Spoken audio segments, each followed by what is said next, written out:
दुसरीकडे अकोल्यामध्ये उष्माघाताचा पहिला बळी गेल्याचा संशय व्यक्त केला जातोय। शहरातील मुख्य रस्त्यावर एका व्यक्तीचा मृतावस्थेत तो व्यक्ती आढळला। या व्यक्तीच्या खिशामध्ये शासकीय रुग्णालयाची चिठ्ठी सापडली।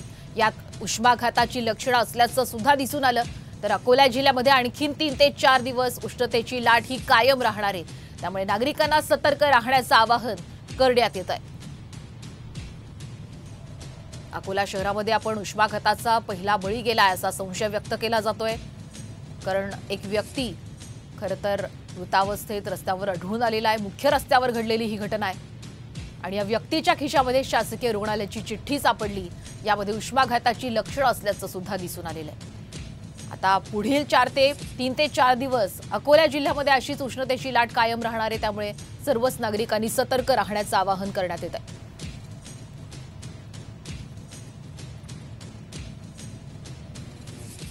अमरावती, यवतमाळ, वाशिम या भागात उद्यापासून तापमान 44 डिग्रीच्या खाली येण्याची शक्यता आहे। फक्त अकोला येथे तापमान पुढील 2-3 दिवस वाढलेले राहील। पुढील 5-6 दिवस विदर्भात पावसाची शक्यता फारच कमी आहे, परंतु 1 जून नंतर विदर्भात पुन्हा पावसाचे आगमन होण्याची शक्यता आहे।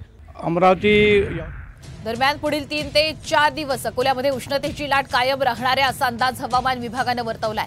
सध्या विदर्भामध्ये तापमानाचा पारा चांगलाच वाढलाय। अकोल्यातील तापमान हे 46 डिग्री अंश सेल्सिअसवर गेलंय, तर अमरावतीचं तापमान 44.5 सेल्सिअसवर गेलंय। या तापमानाचा नागरिकांना चांगलाच त्रास सहन करावा लागतोय। दरम्यान अकोला वगळता पश्चिम विदर्भात तापमान काही अंशी कमी होणार असल्याचा अंदाज हवामान तज्ज्ञांनी वर्तवलेला आहे।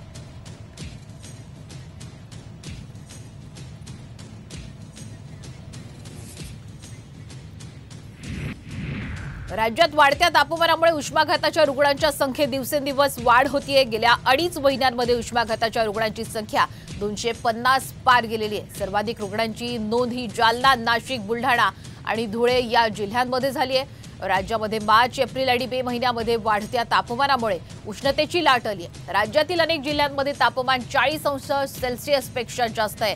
त्यातच देशातील उत्तरेकडील राज्यांमध्ये हवामान खात्यानं अलर्ट जारी केलेला आहे।